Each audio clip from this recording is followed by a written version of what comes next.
Bon, mon premier dossier, on a mis 250 000 € au travail. Quand je suis parti, le dossier le plus important de la délégation lyonnaise, c'était 150 millions d'euros. Mais on était généraliste, donc là aussi il y a un côté assez excitant, c'est que il faut se remettre en cause à chaque fois. On a une courbe d'apprentissage qui doit être extrêmement rapide face à un dirigeant. En fait, c'est assez simple. C'est qu'à un moment donné, évidemment, on a un confort financier, faut pas se le cacher. Mais quand on est encore jeune, on a envie d'avoir un sentiment d'utilité. Avec les petites difficultés du quotidien, c'est-à-dire que c'était assez marrant, c'est que quand tu es directeur associé, tout est ouvert. Toutes les banques te déroulent le tapis rouge. Et c'est assez marrant, c'est que je pars de chez Naxicap, tout le monde veut te voir. Et quand je vais les voir pour dire j'ai créé ma petite SARL et tout, je leur dis voilà, moi de toute façon pour démarrer c'est super simple, en fait il me faut un ordinateur, un portable, puis une voiture. Et je me suis fait refuser en fait le financement de ma voiture. On est sur un métier qui je crois est essentiel. Faut bien le mener, clairement, mais je pense que c'est un outil très important dans le développement des entreprises.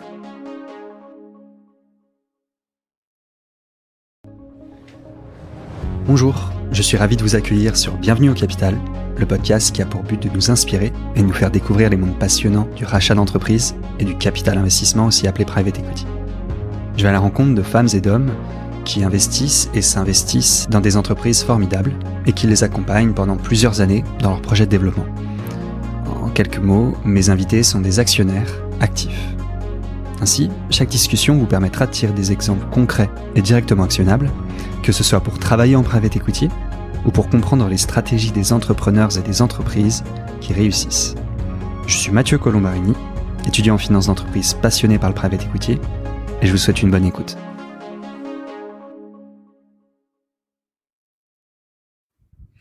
Bonjour à toutes et à tous. Avant de vous parler de l'épisode d'aujourd'hui, je tiens à vous remercier pour vos retours de plus en plus nombreux. Je reçois beaucoup de messages sur LinkedIn, par mail, je réponds à tout le monde par rapport aux précédents épisodes qui vous ont beaucoup plu. Donc déjà, merci pour ça.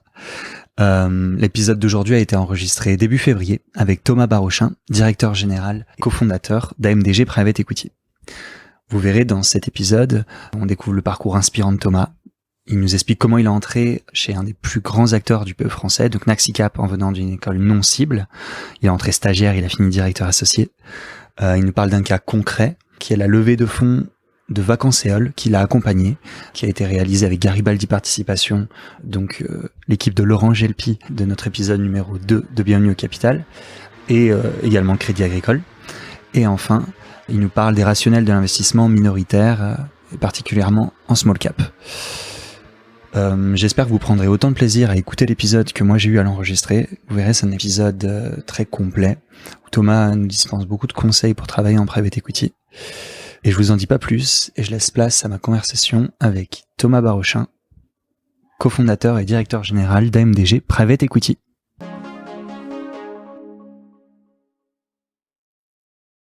Bonjour à toutes et à tous, bonjour Thomas Barochin.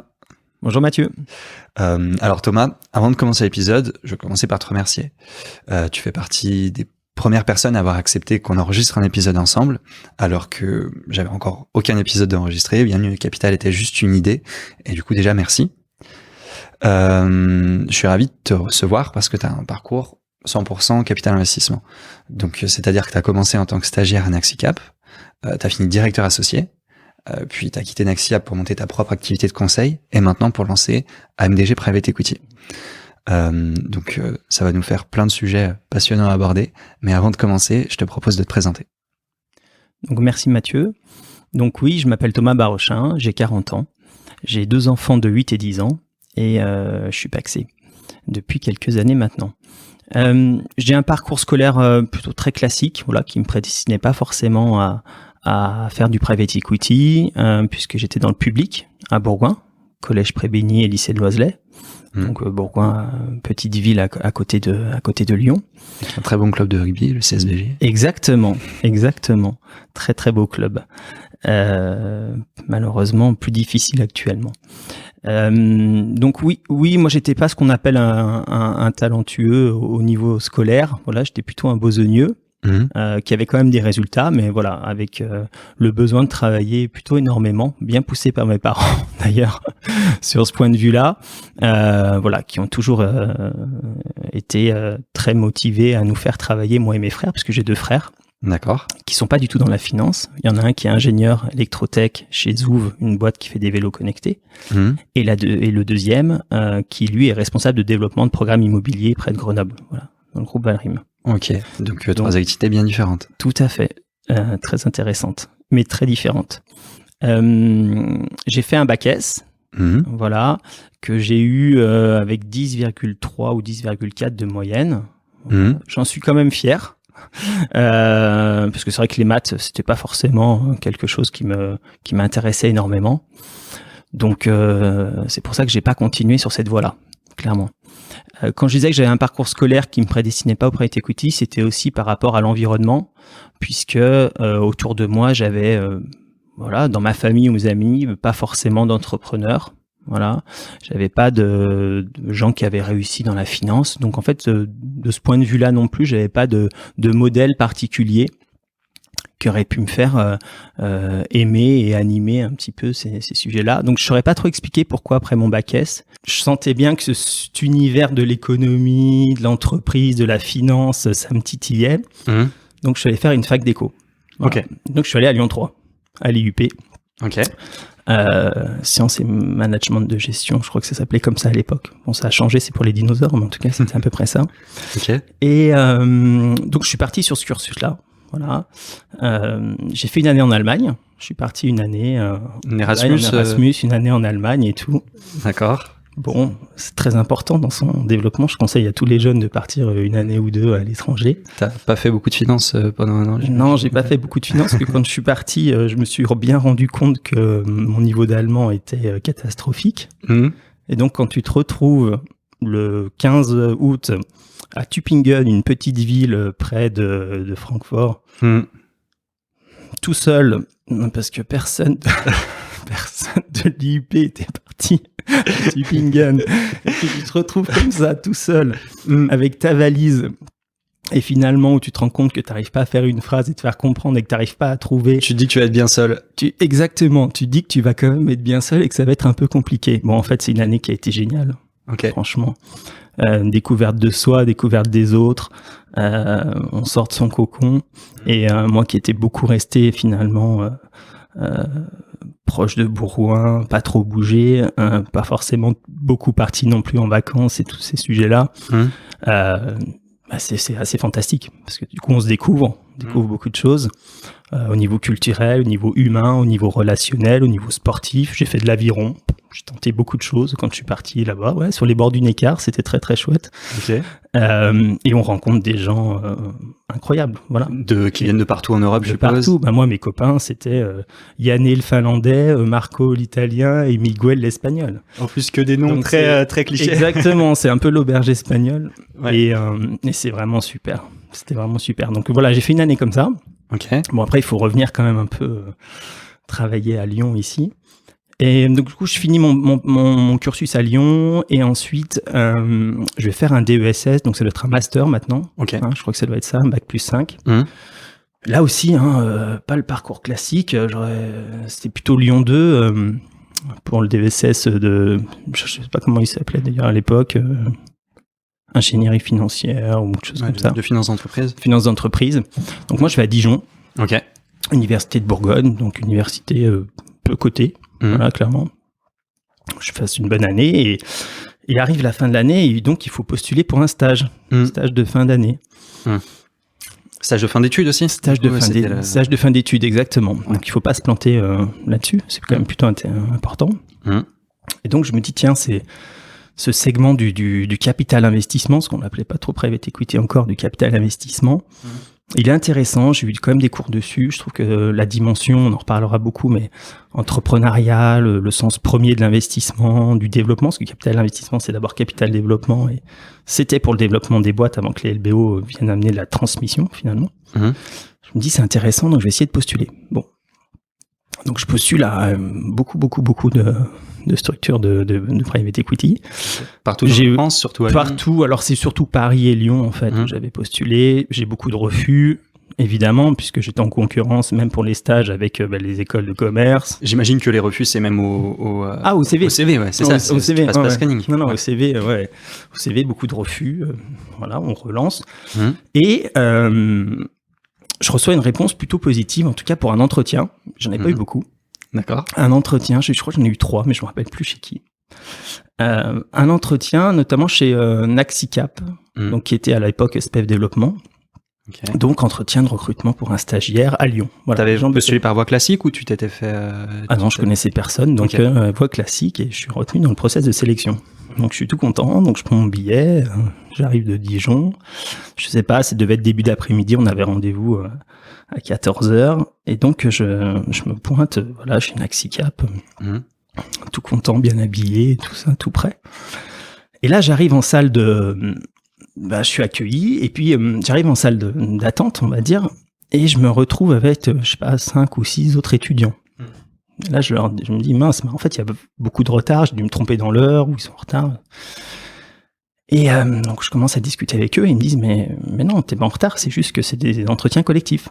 Donc là, t'imagines ma surprise. Du tout. J'étais pas du tout au courant, je pensais que c'était un entretien un peu one-to-one classique, voilà, sur les compétences, motivation et tout ça. Ouais.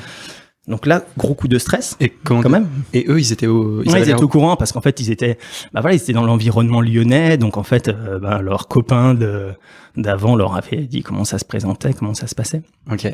Et moi, exilé en Bourgogne, évidemment, j'avais pas de référence par rapport à ça. Okay. Donc c'est assez amusant. J'hésite à repartir en fait, en me disant, j'ai un niveau de stress hyper important. Ok. Je me dis, bon, en plus, moi, je suis pas préparé à des entretiens collectifs comme ça. Ça sert à rien, ça sert à rien. C'est des gens qui sont, voilà, ils ont tous potentiellement un meilleur CV que moi. Donc, voilà, je me pose la question de repartir. Puis je me dis, bon, quitte à être venu, voilà, ça fera une expérience. On verra ce que ça donne. On fait l'entretien. Donc, c'est vrai que c'était assez impressionnant à l'époque quand on est jeune. Je sais pas, je devais avoir 23 ans. Donc, il y avait toute l'équipe de Naxicap, il y avait 6 ou 7 personnes. Et en face, donc, t'as les 6 ou 7 stagiaires. En rang, en fait. Et donc, t'as un directeur de participation qui pose une question à l'un en disant, toi, parle-moi de ça. Une autre personne, toi, parle-moi de ça. Donc, c'est vrai que c'est assez perturbant. Bon.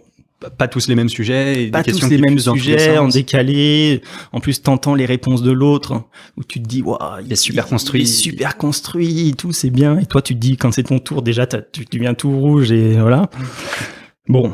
On fait cet entretien, ça dure, je sais pas, 1 heure, 1 heure et demie, c'est assez long quand même. Ok.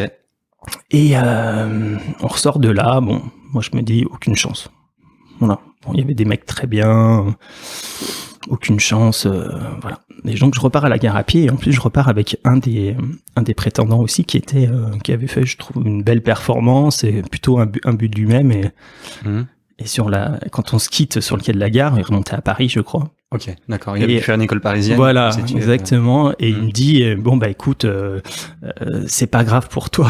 Je me rappellerai toujours. Il me dit, non, mais c'est pas grave pour toi. Garde espoir, tu trouveras un stage et tout. Voilà. Donc un peu en mode, t'as perdu, mon gars. C'est pas grave. D'accord. Oui, il te rassurait déjà, quoi. Trouve un plus petit truc. C'est pas grave. Faut continuer à chercher. Enfin bon, alors qu'on avait le même âge, il me donnait un peu la leçon. Voilà, exactement. Étant sûr d'être pris, voilà. Et donc, ça se finit comme ça, je rentre à Dijon, je me dis, le soir même, je me remets à faire des lettres de motivation, en fait. Tu te dis, faut recommencer. Faut recommencer, c'est pas grave, allez, ça a été une première expérience. Et là, 2 jours après, je reçois un appel, je me rappelle bien, un appel de Naxicap pour me dire que j'étais pris en tant que stage chez eux. Donc c'était une joie incroyable parce que déjà quand tu passes de la déception et au fait où tu t'attends pas du tout à être pris à te dire tiens ça y est j'ai ma chance. Donc voilà, c'était un peu une joie et un peu énorme et une surprise du coup. Une surprise, une joie et pour moi ça a été le déclencheur en fait du début de ma entre guillemets carrière dans le private equity. Tu sais ce qui a fait la différence du coup tu t'as pu leur demander après? Ouais, un petit peu. Alors justement, la personne qui a pas été prise, c'est parce qu'il la trouvait trop imbue d'elle-même, trop sûre d'elle déjà à cet âge-là, alors qu'on a tout à apprendre. Voilà. Et de mon côté, plutôt sérieux, sérieux et posé, qui a plutôt fait la différence, et voire un peu timide en se disant tiens, peut-être qu'il a du potentiel, on pourra le décoincer, mais que pour un stage, voilà, ça pourrait fonctionner. Voilà, donc c'est un très beau souvenir. J'aime bien raconter cette histoire parce que potentiellement ça raconte que j'avais peut-être rien à faire là. En tout cas, j'avais pas le profil. Et quand je me retourne, je me dis que finalement j'avais peut-être pas le profil à la base, mais que finalement c'est quand même plutôt bien passé jusqu'à présent, et que je remercie toujours les gens qui m'ont fait confiance, rien que pour un stage, puisque après, bon, là vous allez vous dire que c'est intéressant, mais c'est que après je suis resté 15 ans chez Naxicap. Voilà. Tout de suite après le stage, t'as converti. Exactement. Okay. J'ai fait un stage, je sais plus, ça devait être 6 mois. Ensuite un CDD, ensuite un CDI. Et l'aventure a été plutôt très belle chez Naxicap, puisque on était à l'époque, c'était 2004, le début de l'histoire. Et voilà, les années 2000 à Lyon, c'est clair que le private equity commençait à beaucoup se développer. On était plutôt en phase de croissance quand même économique aussi. Et on avait une direction générale qui était extrêmement motivée pour se développer sur ce marché, prendre des parts de marché, devenir plutôt leader. D'accord. Et donc c'était une période assez excitante, clairement, où on avait des moyens financiers pour investir, une équipe qui grossissait au fur et à mesure des investissements. Parce que quand t'es arrivé, vous étiez combien au bureau de Lyon? Je sais pas exactement, peut-être 5 personnes avec 2 assistantes. Donc on était 7 au total dans l'équipe. Je crois que c'était à peu près ça. D'accord. Voilà. Ok. Et 15 ans plus tard? Et 15 ans plus tard, Naxicap, Naxicap, quand je suis parti, je pense que c'était 60 personnes, alors toute France. Mais bon, Lyon a bien grossi, et surtout quand je suis arrivé... Parce que de base, c'était un fonds affilié au groupe Banque Populaire. D'accord. Principalement. Aujourd'hui, c'est principalement un acteur qui, quand je suis parti, mais c'est pareil maintenant, un acteur qui gère de l'argent pour compte de tiers, en majorité. Moi, quand je suis arrivé, je pense qu'il y avait 200 millions d'euros sous gestion. Aujourd'hui, c'est plus de 3 milliards, Naxicap. Voilà. Ok, sachant que le marché sur la même période a fait x4. Il y avait à peu près dans le monde 500 milliards, et maintenant il y a 2000 milliards. Donc oui, le marché en tant que tel a beaucoup bougé aussi. Donc voilà, donc moi c'est le début un peu de l'histoire, dans le private equity. Donc c'est plutôt une belle histoire, et je remercie toujours les gens qui m'ont fait confiance à l'époque. Et après j'ai su saisir sa chance quand on te laisse l'opportunité de rentrer dans une équipe comme ça. Tu fais tout pour montrer que tu es compétent, que tu es motivé, et que tu as envie de les accompagner dans la croissance. Voilà. Mais parce que justement, t'es entré stagiaire donc là-bas, et quand t'as fini, t'étais associé. Exactement, ouais. Non, mais c'est pour ça que je dis que ce chapitre naxicapien est plutôt très beau, puisque j'ai fait toutes les étapes. J'ai fait toutes les étapes. Je suis passé par tous les titres possibles et inimaginables, parce qu'on a été écouté, on aime bien mettre des titres, en rajouter. Chargé d'affaires junior plus senior, voilà. Et non, j'ai fini directeur associé. Ouais. Et du coup, t'as fait chacune des strates. Exactement. Est-ce que sur 15 ans, grosso modo, c'est à peu près ça. Et donc c'est par période à peu près de 3 ans, j'imagine, où tous les 3-4 ans, tu changeais de. C'est ça. Ok. Et qu'est-ce que t'as préféré? Est-ce que c'est forcément la dernière partie, ou est-ce que Non, ce qui était très intéressant, c'est que c'était pas linéaire.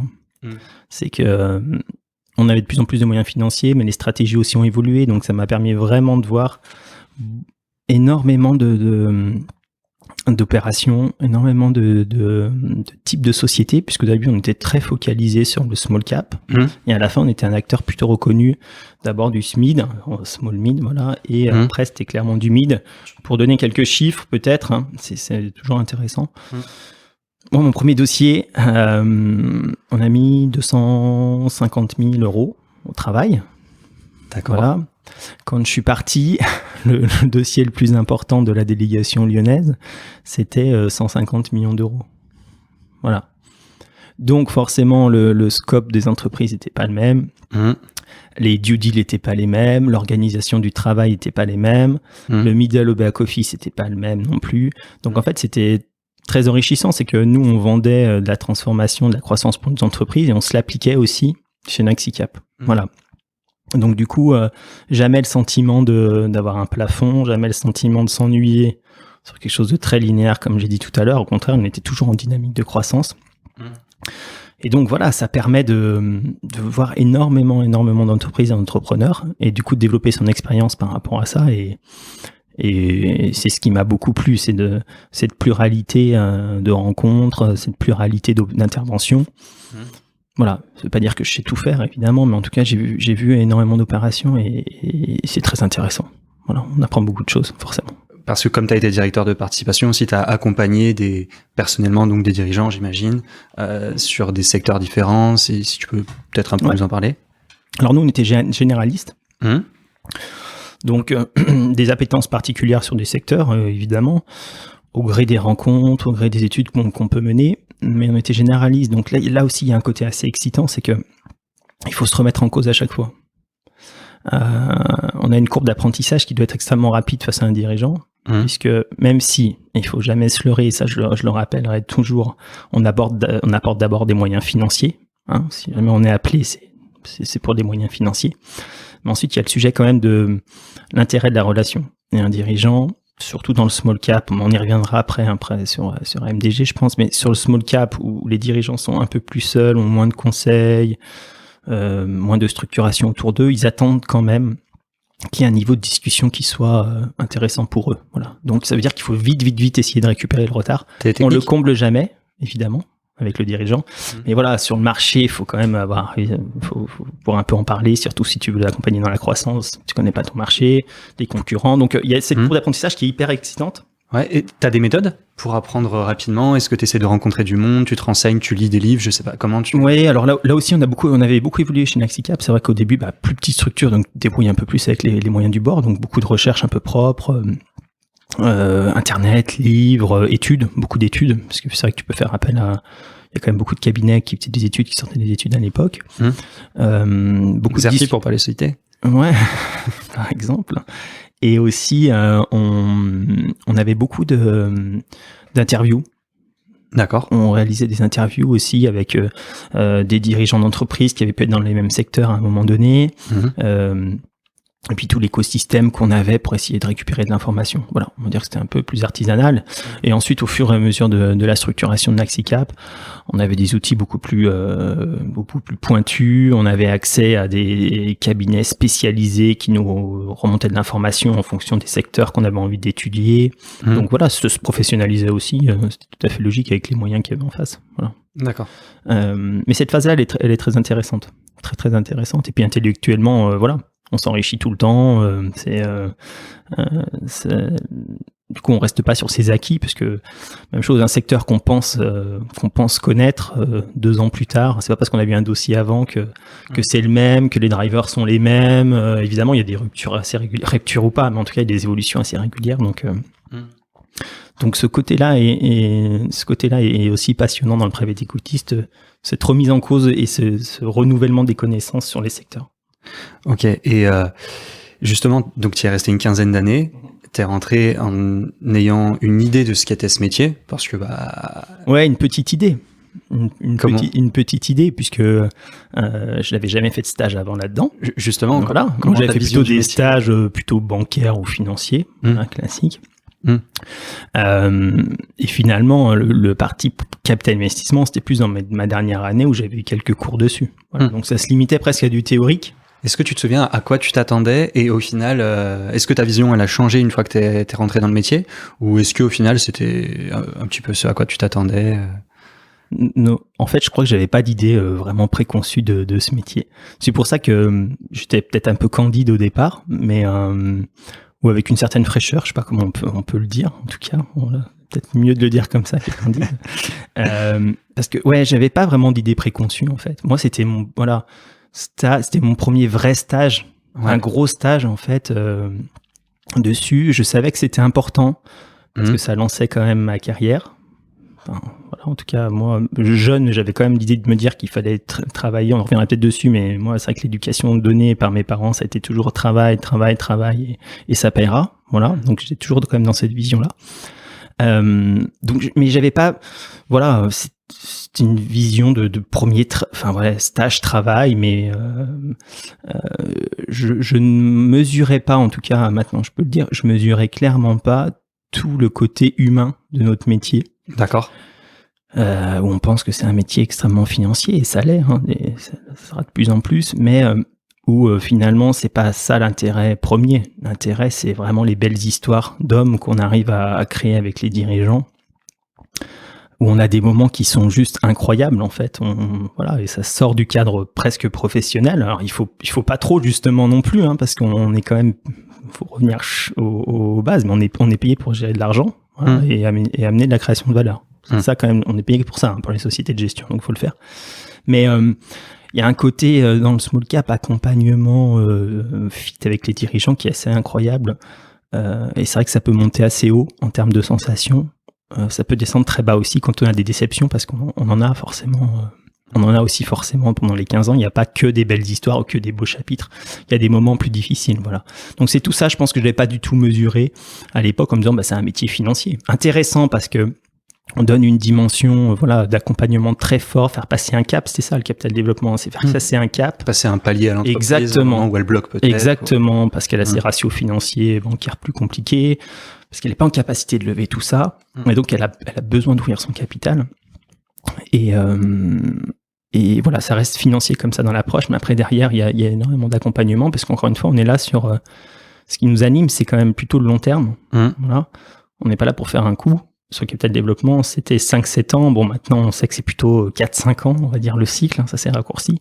Mais à l'origine, le cap dev, c'est vraiment 5-7 ans accompagnement sur un projet qu'on fait mûrir, qu'on fait grandir, et dont on tire les fruits à l'issue des 5-7 ans. Donc, l'idée est belle. Voilà, l'idée est belle.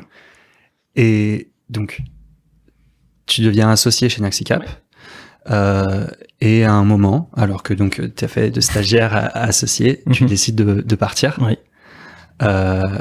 Si je me trompe pas, en général, quand on dit qu'on est associé, c'est qu'on est aussi intéressé au caride, donc on a des gros enjeux qui peuvent faire que la plupart des gens vont avoir envie de rester plutôt très longtemps.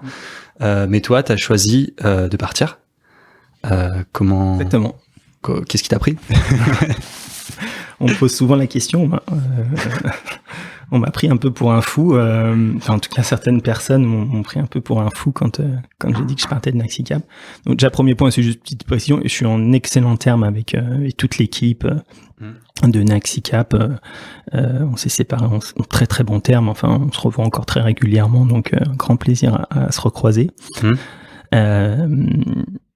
Non, en fait, c'est assez simple. C'est qu'à un moment donné, évidemment, on a un confort financier, faut pas se le cacher. Mais quand on est encore jeune, on a envie d'avoir un sentiment d'utilité, voilà. Et c'était un peu moins le cas, en fait, pour moi. Je m'expliquais. Tout début de Naxicap, on était très sur du capital. Je caricature un peu, mais c'est pour donner des images. On était très small cap, capital développement, d'accord. Voilà, faut prendre sa voiture, aller voir des dirigeants, c'est beaucoup de deals primaires. Voilà, donc il faut. Ça veut dire non intermédiaire. Ça veut dire non intermédiaire. Voilà, première opération financière. Et où là, il faut faire ton travail un peu d'évangélisation pour raconter à un dirigeant que non, ouvrir son capital. C'est pas faire c'est pas un sacerdoce, voilà. Ça peut être très intéressant pour lui aussi, pour l'entreprise, la pérennité, enfin, voilà. Donc moi, j'adorais ça, voilà, clairement. Ok. On se confronte à l'homme en face ou à la femme, c'est super intéressant. Et petit à petit, on est monté en termes d'opérations, en termes de tickets, donc en termes de typologie et de segmentation. Et à la fin, on est sur des structures beaucoup plus grosses, beaucoup plus staffées, beaucoup plus organisées. On a peu de deals primaires, c'est beaucoup de LBO secondaire, tertiaire, choses comme ça. Il y a des process qui sont très durs à gérer, voilà, en termes de timing aussi. Et où finalement, on perd un peu cette dimension humaine, ou en tout cas elle est minorée par rapport au sujet small cap, et très peu de capital développement. Donc c'est vrai qu'on est à organiser des LBO de LBO avec des fonds majoritaires en face de nous. D'accord. Et c'est très beau parce que derrière vous avez des mécaniques industrielles qui sont hyper développées, des gens qui font des stratégies incroyables. Donc encore une fois, c'est pas un jugement de valeur, hein. C'est très important dans l'économie française et tout ça. Mais moi voilà, je m'y reconnaissais un peu moins, en fait, clairement. Ouais, je prenais à la fois moins de plaisir, en fait, je me sentais moins utile. Et après, donc assez naturellement, j'en ai parlé avec ma direction, et voilà, on s'est dit, enfin, j'aurais dit que finalement, je préférais revenir sur un environnement un peu plus humain, voilà, en termes de taille d'entreprise. Donc voilà, ça a surpris, mais je crois qu'il faut savoir faire des choix un peu de temps en temps dans sa vie. J'avais 35 ans à l'époque, j'avais encore largement le temps de faire une belle carrière ailleurs, donc voilà. Donc c'est ce qui a pas précipité, mais c'est ça l'élément déclencheur, c'est la volonté de prendre du plaisir et d'être utile sur un segment, mais voilà, toujours dans l'idée de rester dans cet écosystème PME, enfin de revenir du début d'un écosystème PME, que je trouve tellement enrichissant. Et c'est pour ça donc que tu as choisi de créer ta propre structure. Exactement. Envie de revenir aux bases, base, de me reconfronter un peu aussi, parce que voilà, quand tu es directeur associé, à la fin, tu drives des process, mais tu as un peu moins les mains dans le cambouis. Ça ressemble à quoi la journée d'un directeur associé? Ça ressemble à beaucoup de réunions avec beaucoup d'auditeurs, beaucoup de gens de M&A, et une grosse pression sur le timing, puisqu'il faut toujours rendre des lettres d'intention de plus en plus fermes, dans un temps de plus en plus réduit. Ok. Prendre des décisions super vite. Ouais, assez vite. Donc non, mais c'est un peu ça. En fait, tu manages tes équipes à la fois en interne, mais aussi un peu en externe, parce que c'est vrai que t'es bardé de conseils, puisque au-delà de la fameuse due deal financière, juridique, sociale, fiscale, tu as de l'IT qui s'est rajouté, tu as de l'assurance, tu as du stratégique, bien évidemment. Tu deviens chef de projet, chef d'orchestre. Ouais, c'est un peu ça. Tu deviens chef d'orchestre, chef de projet. Comme je suis pas très bon en musique, c'est pas forcément là où je me suis le plus amusé. Mais non, mais c'est intéressant de l'avoir vu, clairement, parce que ça reste en face de nous, on a des fonds extrêmement structurés qui ont des idées très claires sur ce qu'ils veulent faire en termes de développement industriel, et c'est assez remarquable. Hein. Voilà, c'est assez remarquable. En tout cas, moi, je sais pas faire. Ouais, ça t'a apporté peut-être aussi une structure, forcément, le fait. Non, mais c'est clair. Non, ça m'a beaucoup structuré par rapport à ça. Et donc voilà, je suis revenu retour au small cap. Et c'est pour ça que je suis parti avec la volonté, en fait, de pas rentrer dans une case précise quand t'es tout seul. C'est très intéressant. C'est que voilà, j'ai fait ces 3 ans en tant qu'indépendant. Donc, changement complet, puisque j'étais sur une structure très établie, Naxicap, reconnue sur le marché, 60 personnes, première sous gestion, acteur reconnu. Quand t'arrives, t'as déjà un nom, donc t'as déjà les portes qui s'ouvrent, j'imagine. Exactement. Ouais. Et là, tu redeviens petit artisan, voilà, avec les petites difficultés du quotidien. C'est-à-dire que c'était assez marrant, c'est que quand t'es directeur associé, tout est ouvert. Toutes les banques te déroulent le tapis rouge, et c'est assez marrant, c'est que donc je crée ma petite structure fin 2017, donc B-Partners pour le petit clin d'œil de l'anglais, voilà, être partenaire, être proche, et puis BE, c'est Bastien Emma, c'est le nom de mes enfants, voilà. Ok. Donc c'est marrant cette phase où, enfin c'est pas très intéressant ce que je dis là, mais voilà, cette phase, mais justement, donc cette phase où tu crées un peu ton truc, tu crées ton logo, enfin c'est très marrant en fait. Là c'est voilà. Mais c'est intéressant parce que t'avais déjà du coup tes 2 enfants, donc t'avais déjà des responsabilités, donc exactement. Que le moment où tu quittes, c'est pour ça que oui, c'est une vraie grosse réflexion, vrai gros changement, mais bon soutenu par ma femme à fond aussi, qui me dit mais fais ce que tu veux, et là c'est quand même top aussi parce que c'est pas souvent le cas. Ça a dû être important dans ta décision, j'imagine. Ouais, mais c'était primordial, c'est sûr, de se sentir soutenu et tout, ça donne une vraie liberté. Et donc il y a cette phase un peu de création, un peu sympa et tout, où tu fais ça, et puis après faut te lancer. Et c'est marrant, oui, par contre, je suis un peu parti, mais oui, c'est marrant, c'est que les banques, 3 mois, bon, tu pars de chez Naxicap, tout le monde veut te voir, et quand je vais les voir pour dire, j'ai créé ma petite SARL et tout, il faut les mêmes? Ouais. Ok. C'est pour ça qu'il y en a que je vois plus. Ma petite SARL, c'est véridique, hein, tout ça. Ma petite SARL, je leur dis, voilà, moi, de toute façon, pour démarrer, c'est super simple. En fait, il me faut un ordinateur, un portable, puis une voiture. Ouais. Et je me suis fait refuser, en fait, le financement de ma voiture. Voilà. Mais non. Par 2 organismes qui étaient affiliés, en fait, aux 2 banques avec qui je travaillais. Donc voilà, je sais pas pour faire pleurer, hein, mais c'est juste que tout peut aller très vite. Et là, on se dit, c'est quand même pas possible. Et tu t'es pas dit que à ce moment-là, tu t'es pas dit que t'avais peut-être fait une erreur? Non, parce que encore une fois, on est quand même privilégié par rapport aux autres. Je savais bien que si j'avais besoin de retrouver un travail en CDI, ça allait se faire rapidement. Donc voilà, j'avais une solution de repli. Mais bon, au contraire, ça forge et on a envie de prouver que non, on n'est pas fou, en fait, de devenir indépendant. On peut réussir. Voilà, donc moi, ça m'a plutôt encore... j'étais extrêmement motivé, mais je crois que ça m'a redonné en fait une sorte de coup de fouet en me disant mais je vais leur prouver à ces gens que, enfin, j'ai rien à prouver, mais c'est juste de dire écoutez, financer une voiture en location sur 3 ans, je pensais pas que c'était quand même primordial, et ça m'a plus fait penser en me disant tiens, tous ces gens qui essayent de se lancer, qui n'ont pas forcément les reins solides, moi j'avais eu la chance quand même de capitaliser sur quelques années chez Nexicap, qui ont des besoins pour se lancer, ça doit pas être évident. Clairement, on le lit, c'est bien de voir la réalité en face, même si j'ai des copains qui subissent ça tous les jours, mais quand tu le prends, tu te dis ok, bah je vais leur montrer que le fait de le vivre, on en reviendra après, mais le fait de le vivre, du coup, forcément là, pour maintenant que tu t'es retourné sur de l'investissement, tu l'as vécu, donc tu vas peut-être avoir une approche peut-être. Non, mais c'est sûr. Okay. C'est pas évident de se lancer en tout cas. Voilà, c'est ce qu'on peut dire. Okay. Mais pour moi, ça a été il y a eu ce petit désagrément, mais sinon ça a été plutôt très facile. Le réseau a été plutôt bienveillant avec moi ici, clairement.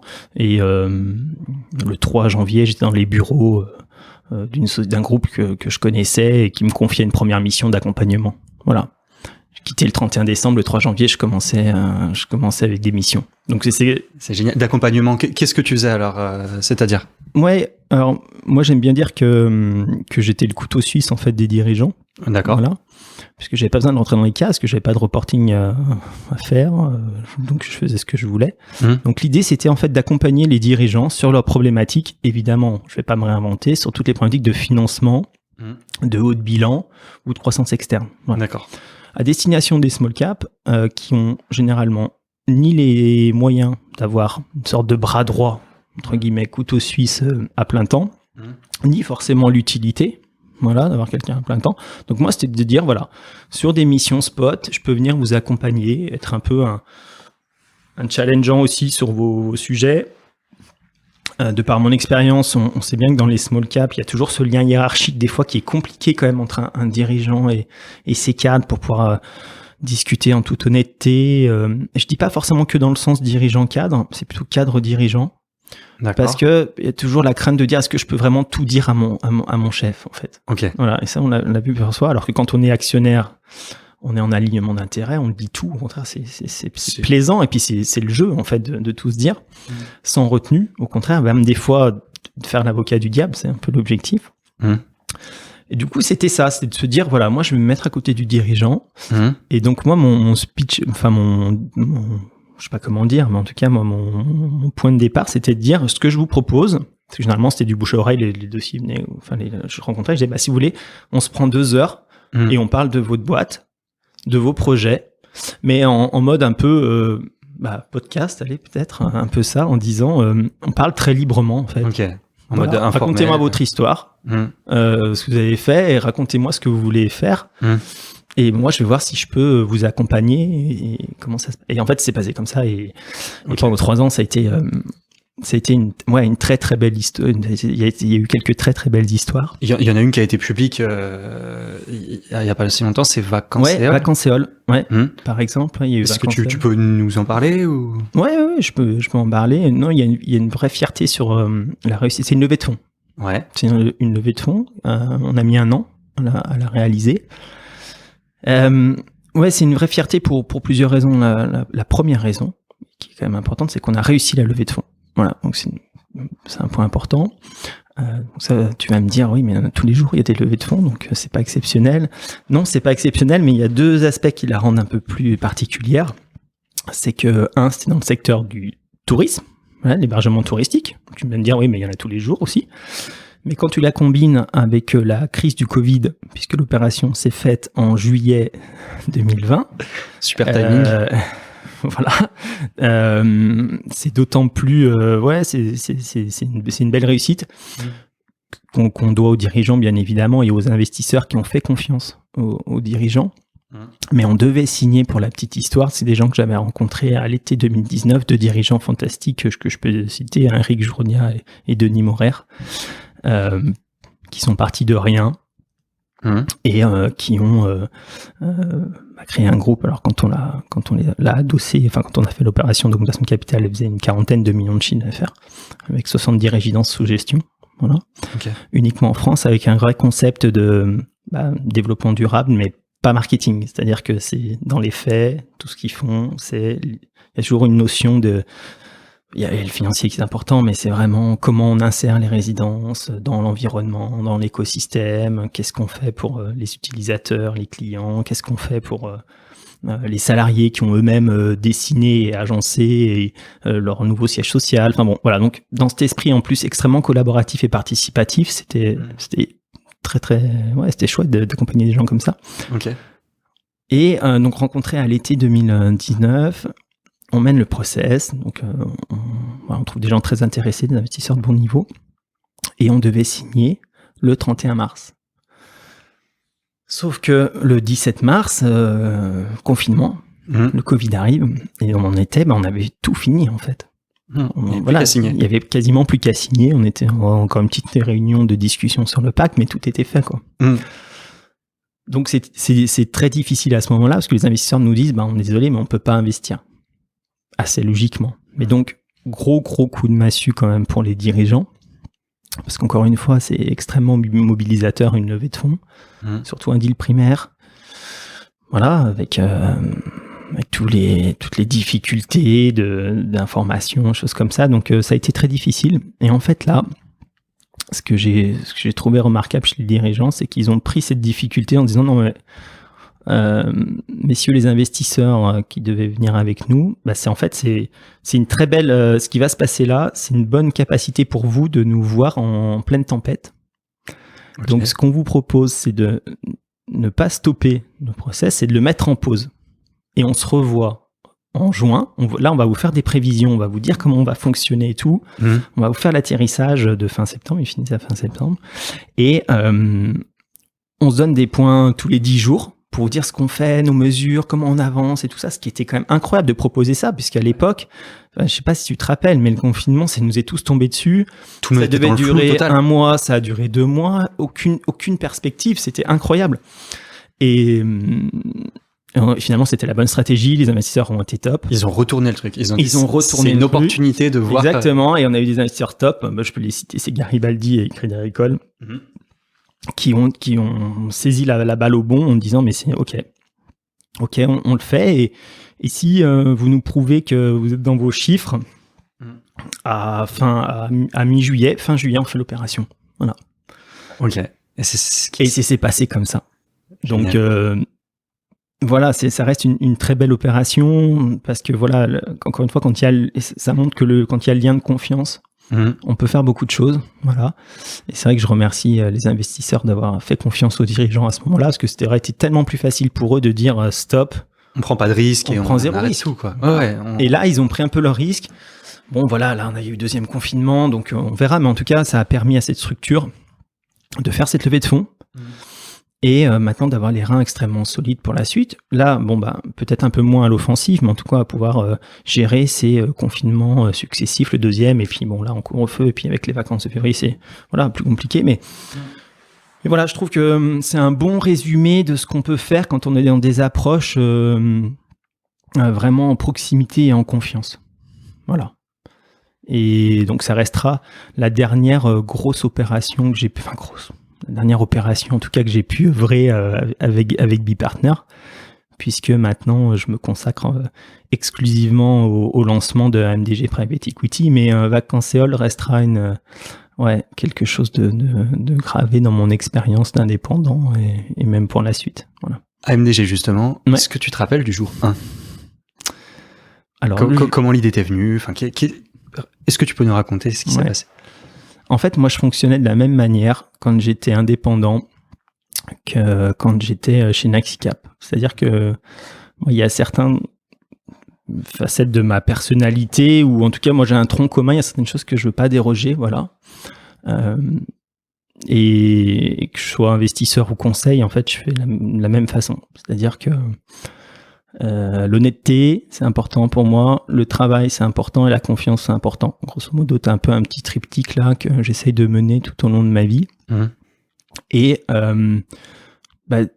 du coup, ça anime tes relations avec ces valeurs-là. Donc, finalement, que je sois conseil ou que je sois investisseur, en fait, je travaillais un peu de la même façon.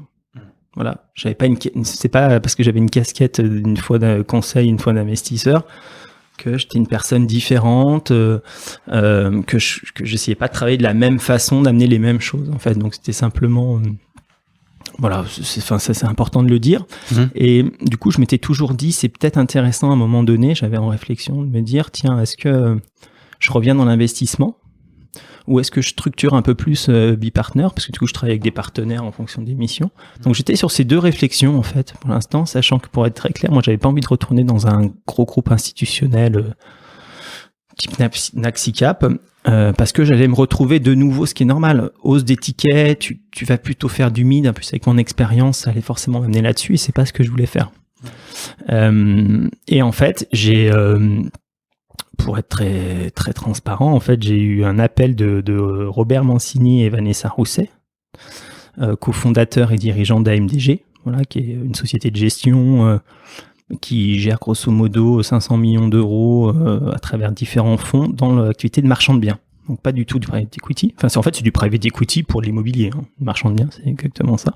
Société lyonnaise aussi. Société lyonnaise, très beau développement. Puisque, peut-être petite parenthèse sur AMDG, AMDG s'était créé en 2017, ils ont l'agrément AMF, ils sont partis tous les deux. Donc Robert Mancini, ex-Hyperia, et Vanessa Rousset, ex-Evolem, Hyperia Finance, caisse d'épargne. C'était une structure caisse d'épargne. Ils sont partis tous les deux, ils ont créé ça à deux, et aujourd'hui, AMDG, c'est 25 personnes. Voilà. Donc c'est une belle réussite. 4 ans plus tard. 4 ans plus tard, avec de beaux projets, et une partie investissement et asset management, et puis une grosse partie middle et back office. Déontologie, conformité, enfin tous les sujets très importants quand on lève de l'argent auprès de personnes entrepreneurs, personnes physiques. Voilà, parce qu'ils gèrent principalement, on va dire 80% c'est des personnes physiques, 20% c'est des institutionnels qui souscrivent dans les différents fonds de marchands de biens qu'ils gèrent. D'accord, donc voilà. Si c'était du peu, ce serait un fonds d'entrepreneurs C'est ça. Ok, d'accord. Exactement, on peut le qualifier comme ça. Voilà. Okay. Donc il me passe un coup de fil en me disant est-ce qu'on peut se rencontrer ? Et donc moi j'étais chez Bipartner à l'époque, je me dis évidemment le réseau lyonnais est toujours très important, donc avec plaisir, donc moi je vais les rencontrer. Sachant que je savais pas pourquoi c'était clairement. D'accord. Voilà, mais peut-être pour l'activité de Bipartner. Voilà, moi je me dis ça peut être intéressant, ils ont peut-être des besoins, entendu parler de moi, c'est intéressant, je les connais pas. Donc on va là-bas et donc on commence l'entretien, donc je commence à me présenter.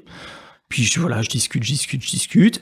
Et à un moment donné, il m'arrête en me disant non, mais en fait, toi, c'est super intéressant et tout, et on a trouvé ce qu'on voulait faire. C'est bon, on a trouvé. Je fais, mais quoi ? En fait, on a envie de créer une filiale d'investissement, destination des small cap et tout. Et en fait, tout ce que tu viens et on cherche quelqu'un pour la diriger, pour être directeur général de cette structure. En fait, tout ce que tu viens de dire là, en fait, c'est toi. Voilà. Donc, ils me disent un peu comme ça. Donc, moi, je suis un peu interloqué parce que je savais pas pourquoi je venais. Le jour même. Le jour même. Ouais. Le jour même. Ils me disent non, mais on est motivé, il faut que ça soit toi et tout. Donc, de manière. Ouais. Donc, je me dis, c'est très gentil, mais en fait, faut travailler un peu le sujet quand même. Faut y réfléchir. Donc, voilà, c'est un peu le point de départ. En fait, c'est un peu ça. C'est encore une fois une histoire de. Je sais pas. Là, au bon moment, on se rencontre et ça match. Voilà. Okay. Ils avaient entendu parler de toi, tu sais comment Oui, alors ils avaient fait leur diligence un peu sur le marché, ils cherchaient quelqu'un avec de l'expérience, plutôt des aspects positifs, on va dire, sur l'environnement Soul Cap, voilà. Plutôt bon relationnel, donc voilà, ça a confirmé ça, et c'est des gens, même chose, qui m'ont présenté ensuite, on a travaillé un projet en commun, voilà. D'accord. Sachant que les projets, donc ça a été, voilà, pardon pour pas très clair, mais voilà, ça a été un peu le point de départ d'AMDG. D'accord. Cette rencontre un peu fortuite aussi, même chose, je m'y attendais pas du tout. C'était quand ? Et ça, c'était il y a un an. Ok, d'accord. C'était il y a un an. Début 2020. Ouais, c'est ça. Et ensuite, moi j'ai été plutôt séduit par tout ce qu'ils m'ont proposé, puisqu'on avait vraiment la même volonté d'accompagnement, c'est-à-dire que c'était vraiment, voilà, on voulait aller sur le small cap. Ça, pour moi, c'était le point essentiel. Premier point, c'est déjà ta stratégie d'investissement. Tu peux réfléchir à plein de trucs. D'abord, c'est ton marché. Voilà. C'est ton marché que tu veux adresser. Nous, le marché, c'est une small cap. Et c'est vrai que sur AMDGPE, nous, on va viser des entreprises qui font entre 3 et 30 millions de chiffre d'affaires. Voilà. Donc, on est en capacité de commencer un peu bas par rapport à nos concurrents sur ce segment-là. Donc, c'était ça. C'était déjà, on est d'accord au moins sur parce qu'une fois que tu vises bien un marché, tu peux travailler tout ce qu'il y a autour, en fait, derrière. Mais il faut déjà être d'accord là-dessus. Donc, on était d'accord là-dessus. Et après, ce que je trouvais extrêmement intéressant, c'est que, ils avaient une base souscripteur très importante, voilà, de personnes physiques. Donc, on n'était pas liés, on n'était pas le bras droit de quelqu'un ou d'un organisme bancaire qui peut des fois, qui a un vrai avantage en termes de sourcing, mais qui peut être des fois un peu long à bouger, sur des comités, sur des gouvernances que tu maîtrises pas. Parce que très institutionnel, encore une fois. Parce que très institutionnel, mais encore une fois, moi, c'est des gens qui fonctionnent extrêmement bien, mais voilà, tu as des avantages par rapport à ça. Et puis surtout, je trouvais intéressant, c'est qu'on crée une nouvelle structure sur le small cap sans avoir le frein de la startup qui démarre. Je m'explique, avec AMDG en soutien, on a des fonctions support extrêmement compétentes et établies. Je pense que sur la place, même les gros institutionnels sont pas plus équipés que nous sur les fonctions middle et back office. Voilà. Aujourd'hui, il y a 8 personnes qui font de la conformité, du réglementaire, la direction financière, du compliance chez AMDG. Et c'est toutes des personnes, en fait, qui peuvent travailler pour AMDGPE, qui mettent en place les procédures. Donc, c'est extrêmement sécurisant. Et du coup, pour nous, on a cette puissance du grand groupe. Là-dessus, ça donne de la solidité, clairement. Et par contre, on a l'agilité de la startup, c'est-à-dire que Vanessa et moi, et puis on est en train de recruter une troisième personne, on est entièrement mobilisés sur le front office. Donc, aller voir des dirigeants, trouver des dossiers, les accompagner sur la création de valeur. Tu vas pouvoir te concentrer sur le cœur du métier. Exactement, et pas faire 30 à 40% de passer mon temps à faire du réglementaire, même si je suis en responsabilité, mais voilà, et pas avoir à recruter une personne qui du coup aurait dû tout faire, mais qui aurait pas, voilà, c'est toujours pareil, tu peux pas tout gérer de manière efficace quand t'es qu'une personne. Donc là, voilà. Donc je trouvais que c'était assez intéressant, ça donnait cette dimension dynamisme start-up, mais tout en étant quand même confortant et conforté pour les dirigeants et puis pour les souscripteurs et pour le marché. Voilà, clairement. Ok. Donc on s'est mis vite assez d'accord en fait. Ok. D'accord. Donc vous avez discuté pendant 2020. Ouais, même oui, on a discuté. Alors, il y a eu le Covid évidemment qui est passé par là, et ensuite on a décidé très rapidement évidemment de faire une société de gestion agréée AMF, voilà, pour professionnaliser encore la démarche. C'est un de tes sujets du moment du coup. Et c'est un des sujets. On attend l'agrément. Là, normalement, on doit l'avoir dans les prochaines semaines. En tout cas, on devrait l'avoir tout début mars au plus tard. Voilà, dessus. Ok.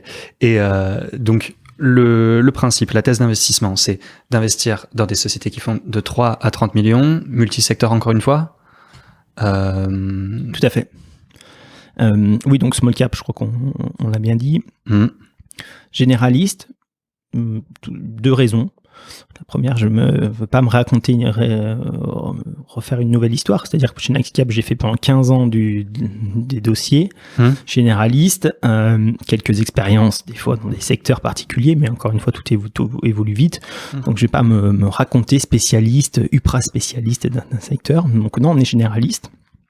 Et Vanessa, elle a été également chez Evolem. Donc, de fait, on travaille sur le côté généraliste. Parce que Vanessa avait lancé l'activité PE d'Evolem. Tout à fait. Vanessa Rousset a lancé et travaillé pendant 10 ans chez Evolem à Lyon. Voilà, qui est une structure assez connue quand même à Lyon, clairement. Dessus. Donc, autant, voilà, on vise clairement un marché. Et sur notre politique d'investissement, on est très flexible, c'est-à-dire qu'on fera pas que des LBO. Voilà, on veut faire du capital développement. Il y a des besoins sur ce segment-là, clairement. Aujourd'hui, c'est un peu moins travaillé parce que c'est des sujets qui sont un peu moins rentables que le LBO, parce que tu as moins d'effets de levier. Voilà, clairement. Donc, mais nous, on veut quand même faire du capital développement. Nous pensons que c'est une bonne porte d'entrée. C'est important pour les small caps d'avoir le droit, en fait, d'aller chercher des projets plus impactants. Voilà, clairement. Donc, on travaille dessus. LBO sous toutes ses formes, c'est-à-dire qu'on peut faire on va faire du minoritaire, évidemment, et puis du majoritaire aussi. Ouais. Il y a une notion donc de conviction. Alors, si tu me dis que c'est aussi pour permettre aux PME de se développer, c'est... Oui, parce que c'est un marché aujourd'hui où finalement c'est beaucoup professionnalisé, beaucoup démocratisé le private equity, mais plus pour des sociétés établies. Voilà. C'est-à-dire qu'aujourd'hui, on a beaucoup de fonds qui raisonnent. Moi, ma politique d'investissement, faut qu'il y ait un niveau d'EBITDA suffisant pour que je puisse m'adresser à elle. Why not? Enfin, évidemment, il le faut. Mais nous, on a envie de descendre un petit peu ça. Donc, on va pas se restreindre parce que la société, elle a pas le bon niveau d'EBITDA qui plaît au marché. Voilà. Donc, évidemment, c'est la logique, hein. On va pas faire n'importe quoi en termes financiers. Évidemment, on gère de l'argent pour compte de tiers, donc on va être extrêmement vigilant. Mais, voilà, on pense que sur ce segment-là, il y a moins d'acteurs qui sont en capacité d'aller chercher du capital, notamment du capital développement. Voilà. Pour ce premier fonds, tu veux lever combien ? 30 à 35 millions d'euros. Ok. Sachant que, évidemment, la base des souscripteurs, c'est les souscripteurs des différents fonds d'AMDG. D'accord. Donc, voilà, si on s'est lancé dans l'opération, c'est qu'on n'avait pas une certitude d'avoir les bulletins signés, mais en tout cas aujourd'hui on est très à l'aise sur ce montant-là, qui correspond bien à ce qu'on recherche, c'est-à-dire ticket de 1 à 3 millions d'euros, 30 millions sous gestion, small cap de 3 à 30, c'est assez logique finalement, c'est un bon dimensionnement du fonds par rapport aussi au nombre de personnes qui vont opérer dessus. Donc, non, on est très confiant. On a un très bon accueil de l'écosystème, clairement, puisque peut-être sur la frange haute, on est en grosse concurrence avec avec quelques acteurs lyonnais. Sur la frange basse, un peu moins, et on voit qu'on peut être apporteur de solutions. La frange basse, tu parles de taille de ticket ? Ouais, en taille de ticket, et du coup, le lien, c'est avec les tailles d'entreprise. Voilà. Okay. Pour segmenter rapidement, le 3-10 millions de chiffre d'affaires, il y a un peu moins de monde, si je peux m'adresser comme ça, et le 10-30, il y a beaucoup plus de monde. Okay.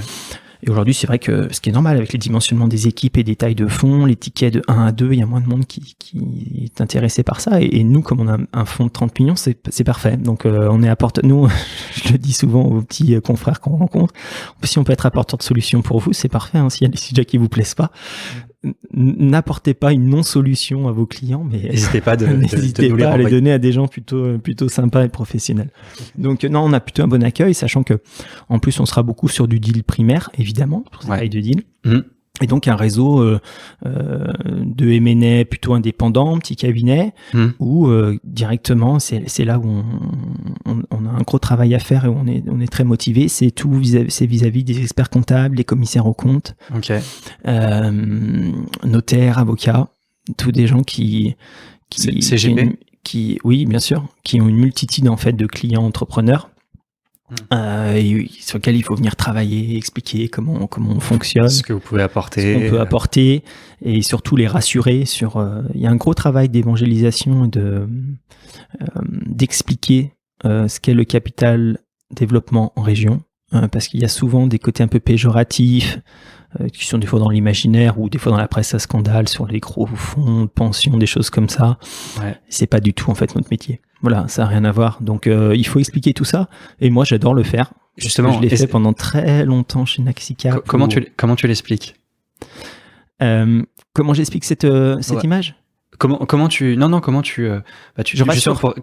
évangélises le marché? Comment tu expliques l'utilité des fonds? Si tu étais devant un dirigeant, qu'est-ce que tu... Non, mais c'est assez simple, c'est que finalement, on donne des exemples assez concrets. D'accord. On donne des exemples assez concrets. On peut les rassurer. Alors, peut-être petite parenthèse, et peut-être un conseil à tous les jeunes qui adorent ce métier-là. Il y a une grosse tendance à faire du fonds majoritaire. Parce qu'on est plus manœuvrant, on peut impacter beaucoup plus vite sur les opérations futures, et c'est vrai que c'est extrêmement intéressant. Je l'ai vu sur la fin de Naxicap. Pourquoi j'adore le minoritaire, et qui est souvent en lien avec le small cap? Parce que tu développes une capacité à convaincre, non pas par en fait ton droit au capital, parce que quand tu es majoritaire, j'ai presque envie de dire, tu peux imposer des décisions, si je caricature un peu, mais tu peux imposer des décisions, voilà, qui sont évidemment travaillés. Enfin voilà, si on le fait, c'est pour des bonnes raisons. Mais le côté minoritaire, il faut que tu arrives à convaincre par des idées, par de l'argumentaire, parce que t'as pas le droit en face de toi. Typiquement, un exemple, t'as un dirigeant qui te dit non mais moi j'ai vraiment envie d'aller sur ce segment-là de marché, j'ai trouvé cette boîte, on va la racheter tel prix, voilà comment on va s'organiser derrière. Si toi t'es pas d'accord, en fait, il te le présente, donc ça fait partie potentiellement des décisions importantes au comité stratégique, ok d'accord, mais à un moment donné, s'il veut le faire, il fait quoi. Voilà.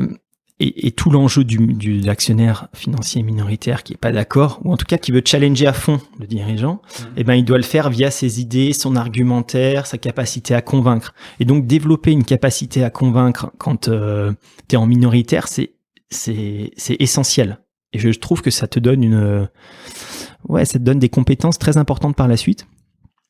Et donc je reviens sur la partie un peu évangélisation, ça fait partie un peu de ça, c'est que du coup on donne des exemples, on essaie de convaincre, de dire mais pourquoi ne pas ouvrir votre capital. Après et encore une fois on est sur ce que j'adore aussi, c'est qu'on est sur du sur-mesure à chaque fois.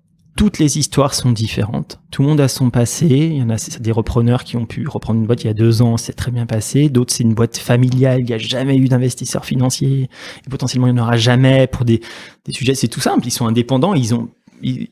C'est leur droit, évidemment, de pas ouvrir un capital. Ils financeront autrement.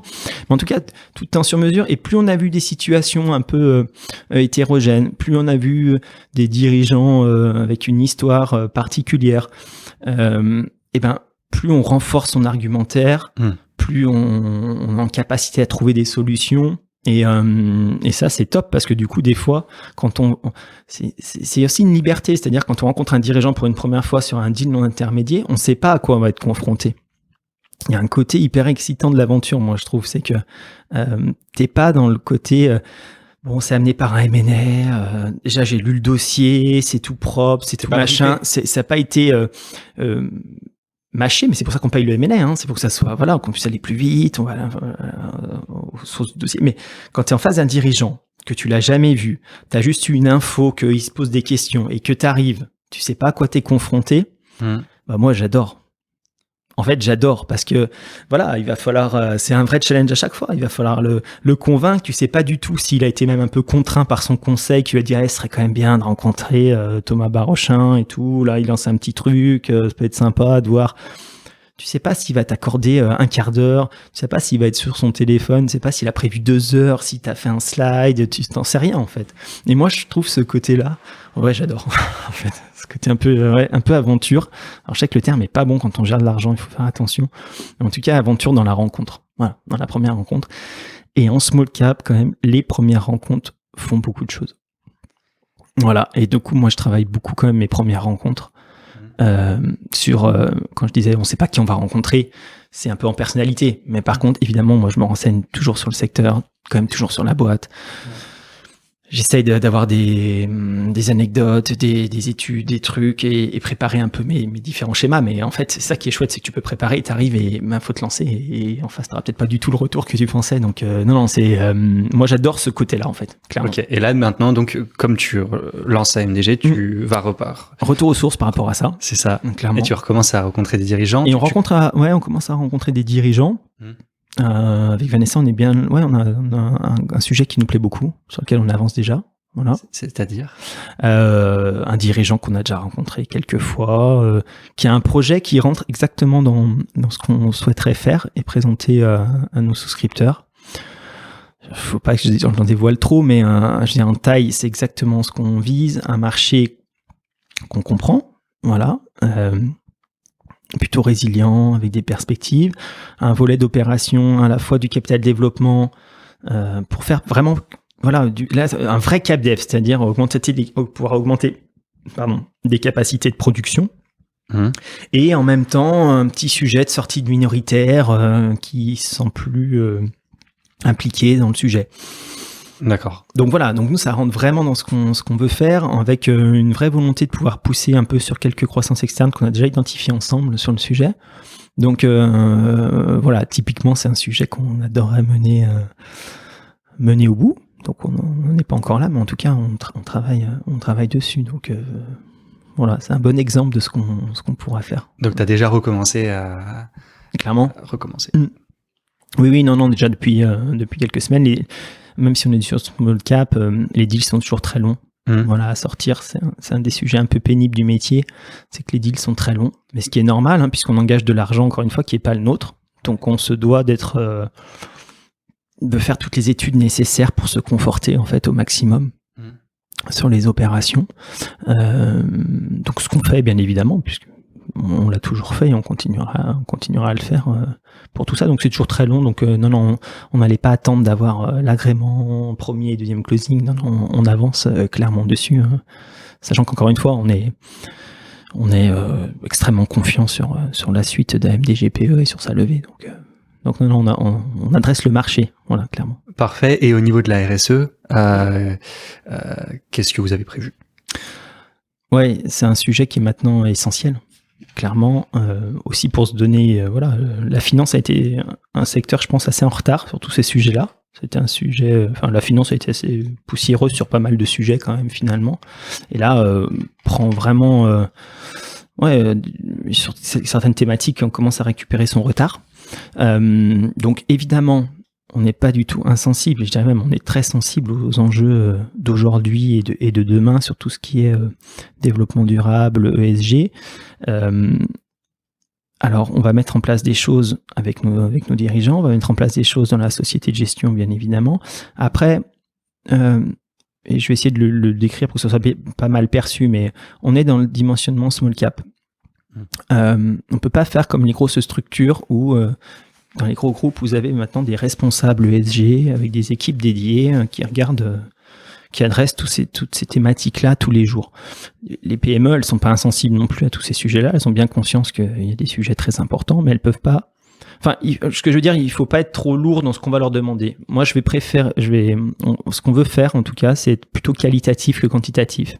D'accord. C'est arriver, encore une fois, à faire du sur-mesure sur les grandes thématiques, de prendre 3-4 thématiques avec les dirigeants, qu'on puisse suivre, parce que c'est bien beau de dire je suis 25 critères, mais si on n'est pas capable de les mesurer, c'est compliqué. De prendre 3-4 critères et d'arriver à voir comment on peut les mesurer, les suivre, et de se dire tiens, à l'issue du plan, voilà ce qu'on a réussi à mettre en œuvre et comment on a amélioré et quels sont les résultats.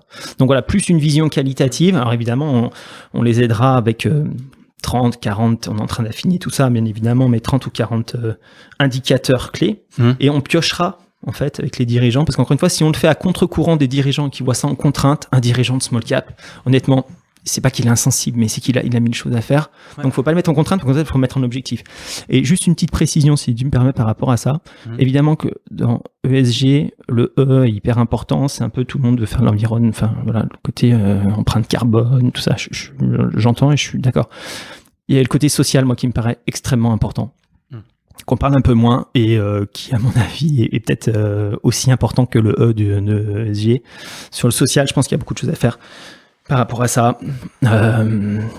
Les histoires de parité homme-femme, mais surtout, ça c'est pourquoi pas, mais après, il y a peut-être des sujets plutôt de rémunération, les sujets de changer aussi les images qu'on peut avoir à chaque fois sur le côté aussi, même chose, le fameux ascenseur social dont on parle tout le temps. Enfin voilà, il y a quand même des vrais sujets, et le social me paraît presque, alors je vais pas me faire des amis, presque plus important que l'environnemental, mais en tout cas, le S sera important chez nous. Voilà.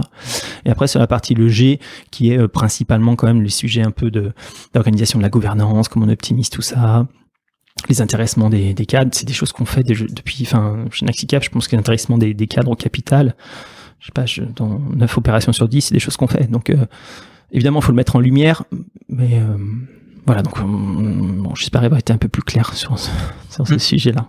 Voilà. Très clair. En parlant justement on arrive à la fin de notre discussion et en parlant justement là de la RSE, du volet social, tu viens de parler d'ascenseur social. Oui. Tu as commencé la discussion en disant que tu étais d'un milieu plutôt modeste. Comment tu as vécu ce parcours qui n'est pas fini, mais... Non, là, j'en suis qu'à la moitié, même pas. Oui, alors, ce qui est important, je l'ai un peu dit tout à l'heure, mais je vais le redire, c'est que il faut quand on évolue, il y a certaines choses, en tout cas, qui restent enracinées. Voilà. Moi, j'ai dit un peu mes points clés, mon tronc commun que j'essaye de conserver. On est dans des métiers où on peut prendre rapidement la grosse tête pour plein de raisons. C'est que, on discute avec des dirigeants d'entreprise, voilà. On se dit qu'on est actionnaire avec eux, plutôt sympa, voilà. Il y a des manifestations bien organisées, qualitatives. T'es dans des métiers où t'es bien rémunéré, donc voilà. On peut bourrer un peu la tête en te disant private equity, c'est le côté un peu summum de la finance et tout ça. On peut, voilà. Moi, je pense que pourquoi pour l'instant ça s'est plutôt bien passé, c'est que moi déjà j'ai jamais été dans les grandes écoles ou choses comme ça, donc déjà j'ai jamais eu cette vision de dire tiens le PE c'est le summum, il faut absolument aller là-dedans, c'est fantastique, vous êtes dans le haut du panier de la finance d'entreprise, tout ça. Donc moi j'ai pas été nursé à ça, donc déjà voilà. Et moi mes copains, et ça j'aime bien le dire, j'ai plein de copains dans ce métier-là qui sont des gens top. Mais moi aussi, j'ai beaucoup de copains en fait qui sont encore, qui sont du temps du lycée et qui sont, c'est ça. Moi, mes très bons copains, c'est un musicien, un pompier, un charpentier, un vendeur de cuisine. Voilà, des gens qui ont d'autres problématiques que moi, beaucoup plus complexes à gérer au quotidien des fois. Voilà, notamment en ces cas de Covid où c'est un peu compliqué pour certains. Et voilà, ça te remet toujours un petit peu la tête à l'endroit sur ce que t'es et ce que t'apportes. Voilà, donc on fait un métier voilà tellement intéressant, mais il faut pas prendre la grosse tête par rapport à ça. Et en tout cas, moi, ce que m'ont inculqué mes parents et les amis que je vois encore au quotidien font que, en tout cas pour l'instant, je suis pas tombé du côté obscur de ce point de vue-là. Voilà, j'espère que ça va continuer. Tu disais le travail, la confiance et... Travail, confiance, bienveillance, voilà. C'est des notions qui sont importantes. Après, voilà, il faut savoir, ça veut pas dire qu'il faut être béni oui avec les dirigeants, voilà. C'est pas parce qu'on est bienveillant qu'il faut tout laisser passer. Ça aussi, c'est un point important, c'est que il faut faire passer ses convictions, voilà. Donc, faut pas être au début, quand on commence dans le métier, on peut être un peu aveuglé par les dirigeants aussi, en se disant c'est fantastique son parcours, ce qu'il a fait, voilà. Donc, il faut pas être éclipsé un peu par ça, voilà. D'accord. Faut pas être sous une emprise non plus forte, sinon on n'avance pas. Donc, faut trouver un équilibre, voilà, par rapport à ça. L'objectif, et c'est pour ça que je disais tout à l'heure que le minoritaire était très important, c'est que ça force à la discussion. Et ça, je trouve, c'est vraiment intéressant. Les qualités requises pour faire le métier de capital investisseur, selon toi, c'est lesquelles ? Il faut une bonne ténacité quand même aussi, parce qu'on est sur des métiers qui sont extrêmement concurrentiels. Généralement, les taux sont les mêmes presque chez tous les fonds, mais tu reçois 100 dossiers par an, t'en fais 1 ou 2 dans l'année. Voilà. Donc il y a un côté un peu déceptif qui arrive même souvent. Voilà. C'est le fameux haut et bas que j'expliquais un peu aussi tout à l'heure. Ça peut être difficile des fois pour repartir après un deal, voilà, où tu as été en phase finale, beaucoup travaillé. Tu penses que c'est une très belle opération pour ta structure. Et voilà, il y a ce côté déceptif, ça veut dire qu'il faut être tenace, il faut capacité à se relever, à repartir, à être dynamique tout le temps. Parce que finalement, c'est ce que font les dirigeants d'entreprise. Voilà. Les plus grands ont des échecs aussi. Donc toi, t'en as tout le temps parce que tu gagnes pas tous les dossiers. Mais c'est la vie des entreprises en fait. Donc c'est pas parce que t'as perdu un dossier, il faut repartir, il faut être dynamique. Ça me paraît important. Voilà, dans un métier qui, des fois, était un peu, les gens, des fois, c'est un peu de salon, ils reçoivent les dossiers, ils attendent les trucs. Non, il faut être dynamique et proactif dessus. D'accord. Si tu pouvais te parler au moment où tu sors de l'Oiselay, si tu pouvais te donner un conseil, qu'est-ce que tu te dirais ? Qu'est-ce que je me dirais ? C'est une super question. Je me la suis jamais posée. Qu'est-ce que je me dirais quand je suis sorti de l'Oiselay? Je sais pas trop parce que finalement je suis assez content de tout ce que j'ai pu faire. Voilà. Ça a été un, je dirais pas que c'est un beau parcours, mais en tout cas c'est quelque chose qui me correspond bien. Rester dans tes valeurs. Ouais, rester dans mes valeurs, avoir appris énormément de choses dans un métier tellement intéressant qu'on peut toujours faire mieux. On peut toujours faire mieux. Et évidemment, qu'est-ce que j'aurais pu me dire? C'est difficile. C'est difficile. C'est difficile avec le recul, mais après, c'est vrai que j'aurais peut-être pu un peu plus être globe-trotter que je l'ai été. Voilà, parce que c'est peut-être un peu le sujet qui peut me manquer un peu, c'est que bon, j'ai fait mon année Erasmus en Allemagne, mais on peut pas dire qu'au niveau entreprise, ça m'est beaucoup servi.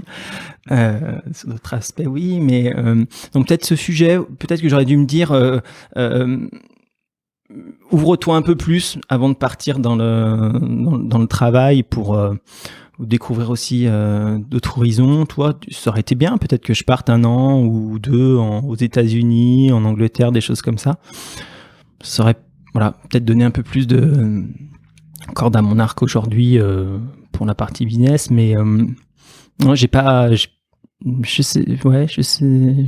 très bon là sur la réponse. Non, mais c'est une très bonne réponse. Quelle est la meilleure chose que ce métier t'a apporté? Les rencontres. C'est assez clair. Les rencontres avec les dirigeants.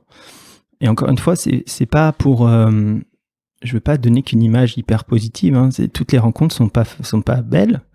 Toutes les rencontres se finissent pas bien.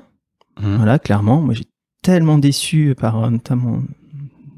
les 2 dirigeants qui m'ont beaucoup déçu dans toute ma carrière, voilà. Donc il faut rester vigilant aussi par rapport à ça. Mais les rencontres sont clés. J'ai rencontré des gens fantastiques avec qui je suis toujours en contact, où on a vécu des moments fantastiques quand il faut aller négocier, chercher des croissances externes, ou la réaction on a un contrôle URSSAF. Enfin voilà, en fait tous ces sujets-là ils sont clés. Et moi je dis assez régulièrement, finalement. Vous vous rendez compte quand vous avez une relation de confiance, je dis pas une bonne relation, mais au moins une relation de confiance entre un dirigeant et un actionnaire, c'est quand il vous appelle non pas pour vous donner une bonne nouvelle, parce que ça c'est facile en fait de décrocher son téléphone et de dire Thomas c'est super, on a remporté ce dossier qu'on a discuté depuis 3 mois, on a gagné ce point-là. Non, ce qui marque une relation, c'est quand il vous appelle en vous disant justement en fait j'ai perdu ce truc-là. J'ai perdu cet appel d'offres. J'avais déjà recruté la personne. Rappelle-toi, on avait pris un risque. Comment on fait maintenant? Et en fait, quand il t'appelle à ces moments-là, quand il veut pas te cacher la réalité, c'est là que tu te dis, ok, j'ai fait mon boulot. On est en confiance. Je dis pas encore une fois, hein, c'est pas on fait ce qu'on veut. On est en confiance. Au moins, on se parle. On peut se parler de tous les sujets. Et ça, c'est quand même, je pense, une belle marque de confiance pour pouvoir avancer dans la création de valeur. Parce qu'encore une fois, notre objectif à tous, c'est créer de la valeur. Faut pas l'oublier. On n'est pas en RH, hein, on n'est pas que là-dessus. Donc, c'est créer de la valeur. Mais pour créer de la valeur, ça se fait pas tout seul dans les small caps. Et encore une fois, il faut baser la relation sur de la confiance. Et puis du professionnalisme, parce qu'encore une fois, ton dirigeant, il attend de toi que tu sois professionnel, que tu lui apportes des choses sur le développement. Donc, c'est pas une relation de se dire on est en confiance, on va au restaurant. On se parle de tout pour avancer avec toujours l'objectif qui est clé de se dire créons de la valeur. Voilà, je l'ai peut-être pas assez rappelé dans l'entretien, mais l'objectif, il est celui-là. Voilà, mais il faut être assis sur de bonnes bases pour réaliser ça. Donc ça, c'est important. Voilà. Et puis rester humble, mais tout en étant sur ses convictions. Voilà. Humble mais ferme. Humble mais ferme. Voilà. Tu disais que tu as 2 enfants, tu as été directeur associé. Ouais. Maintenant, tu montes ton propre fonds. Dans tes valeurs, tu as la valeur travail. Ouais. Essentiel. Comment est-ce que tu arrives à gérer la vie du travail et la vie de famille? Ouais. Quand on se plaît dans son travail, c'est un peu différent aussi. Moi, je le vois pas du tout comme une contrainte, en fait, mon travail. Donc on essaye de... Voilà, c'est pour ça que la relation que tu as, évidemment, avec ta femme est importante, avec les gens qui sont avec toi, c'est important. Il faut trouver des équilibres, c'est essentiel. Et plus tu vieillis, plus tu te poses des questions sur les équilibres. C'est marrant, d'ailleurs, les évolutions qu'on peut avoir. Non, donc c'est un tout, c'est difficile. Évidemment, c'est difficile parce que c'est des métiers qui sont extrêmement prenants et des fois... T'as pas envie de partir en fait du bureau parce que t'as envie de faire ce dossier, t'as envie d'accrocher une réponse. Donc c'est pas une contrainte en fait, c'est plus à toi de trouver l'équilibre que tu veux avoir avec tes enfants. Par exemple avec les enfants, donc il y a des points, mais non, il peut y avoir des points. Par exemple, tu peux décider aussi à un moment donné. Moi, j'ai pas honte de dire de rentrer plus tôt parce que il y a des devoirs importants pour le lendemain. Ben, il faut aller faire les devoirs et après tu te reconnectes le soir. On a une chance, c'est que en plus dans nos métiers, on peut se connecter à distance, on peut travailler le soir si on a envie et se contraindre à chaque fois sur les sujets de se dire non, il faut que je reste. Je pense qu'on peut réussir à organiser sa vie différemment. En tout cas, moi, j'ai jamais essayé je pense, je suis sûr que si ma femme était là, elle dirait le contraire, mais évidemment, mais en tout cas, on a toujours essayé de préserver un pseudo-équilibre, même si c'est des métiers extrêmement prenants. Voilà. Mais en tout cas, on a une chance encore en plus, c'est qu'on peut les traiter même à distance sur certains points. Voilà. Donc, ça permet une organisation flexible. Voilà. Okay. J'ai une avant-dernière question. Vas-y. Est-ce que tu aurais un livre à nous conseiller? Un livre à conseiller. Alors, moi, je suis beaucoup sur... Ça peut être business ou pas du tout. Hein. Ouais, non, moi, je suis beaucoup sur les romans policiers. Ok. Sur les romans policiers, parce que j'aime bien m'évader un peu quand je lis. En ce moment, j'aime beaucoup l'auteur Arledge, qui fait des policiers très très sympas avec beaucoup de suspense. Et là, j'ai lu son 5 et